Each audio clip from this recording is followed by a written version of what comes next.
यह कहानी है शुभ्रा की, जो दिल्ली की भागदौड़ भरी जिंदगी के बीच अपनी रंग-बिरंगी दुनिया में सुकून तलाशती है। शुभ्रा कोई साधारण लड़की नहीं है। शुभ्रा बचपन से ही बाकी बच्चों से थोड़ी अलग थी।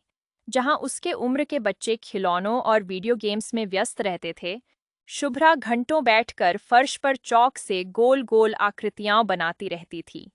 उसे ज्यामिति, जियोमेट्री और सिमेट्री से एक अजीब सा लगाव था।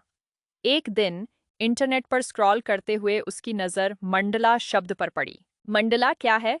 मंडला एक संस्कृत शब्द है जिसका अर्थ है वृत्त या चक्र।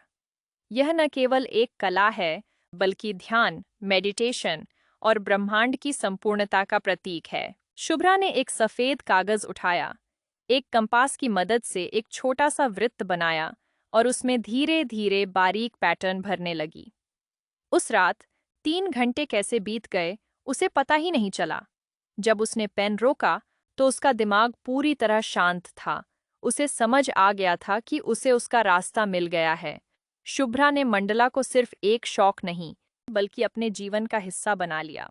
उसकी कला की कुछ मुख्य विशेषताएं थीं। अत्यधिक बारीकी।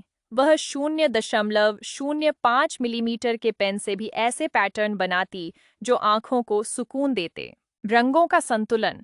वह कभी पारंपरिक काले और सफेद रंग का उपयोग करती, तो कभी वाटर कलर और एक्रिलिक के साथ जीवंत रंगों का जादू बिखेरती। डॉट मंडला। पत्थरों और कैनवास पर डॉट्स, बिंदुओं की मदद से त्रिविमीय 3D प्रभाव पैदा करना उसकी खासियत बन गया था। शुभ्रा के लिए यह कला सिर्फ कागज तक सीमित नहीं रही।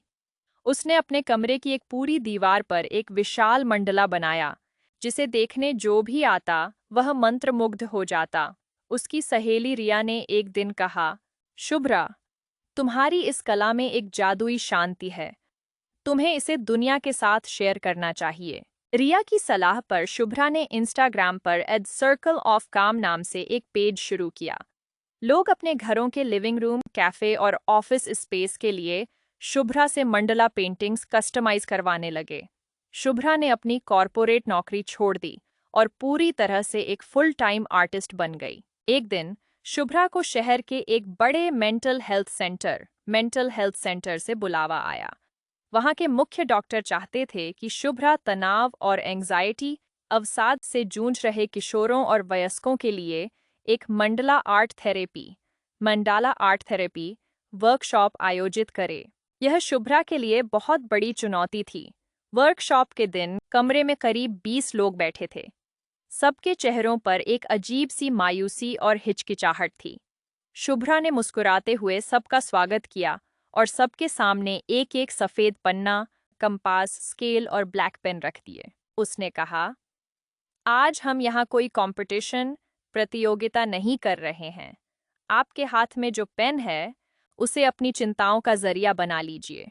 जो आपके दिमाग में चल रहा है, उसे इस सर्कल के अंदर डाल दीजिए। शुभ्रा ने उन्हें बुनियादी गाइडलाइंस दीं। 1. केंद्र बिंदु, द सेंटर। सबसे पहले बीच में एक छोटा बिंदु बनाएं, जो आपकी आत्मा या आपके आज को दर्शाता है। 2. परतें, द लेयर्स। केंद्र से बाहर की ओर बढ़ते हुए छोटे छोटे पैटर्न्स, पंखुड़ियाँ, रेखाएं, डॉट्स जोड़ते जाएं, जो आपकी बाहरी दुनिया और विचारों को दर्शाते हैं। शुरुआत में कुछ लोगों के हाथ कांप रहे थे। कुछ को लग रहा था कि उनका सर्कल परफेक्ट नहीं बन रहा। लेकिन शुभ्रा ने उनसे कहा, मंडला में कुछ भी गलत या परफेक्ट नहीं होता। हर अधूरी लाइन का अपना एक महत्व है। धीरे धीरे कमरे में सन्नाटा छा गया। सिर्फ कागज पर पेन के चलने की सरसराहट गूंज रही थी। 2 घंटे बाद जब वर्कशॉप खत्म हुई, तो कमरे का माहौल पूरी तरह बदल चुका था। एक 15 साल का लड़का, जो पिछले कई दिनों से ठीक से बात नहीं कर रहा था, अपनी बनाई कलाकृति को देखकर मुस्कुरा रहा था। उसने शुभ्रा से कहा, दीदी, इस सर्कल को भरते भरते मुझे ऐसा लगा जैसे मेरे दिमाग का सारा बोझ खाली हो गया है। यह शुभ्रा के जीवन का सबसे संतुष्टिदायक पल था। उसने महसूस किया कि उसकी कला सिर्फ दिखने में सुंदर नहीं है, बल्कि यह टूटे हुए दिलों और परेशान दिमागों को जोड़ने का एक माध्यम भी है। आज शुभ्रा का नाम देश के जाने माने मंडला कलाकारों में गिना जाता है। शुभ्रा की कहानी हमें सिखाती है कि अगर हम अपने भीतर के जुनून को पहचान लें और उसे दूसरों की भलाई में लगा दें, तो जिंदगी का हर बिखरा हुआ हिस्सा एक खूबसूरत पैटर्न में बदल सकता है।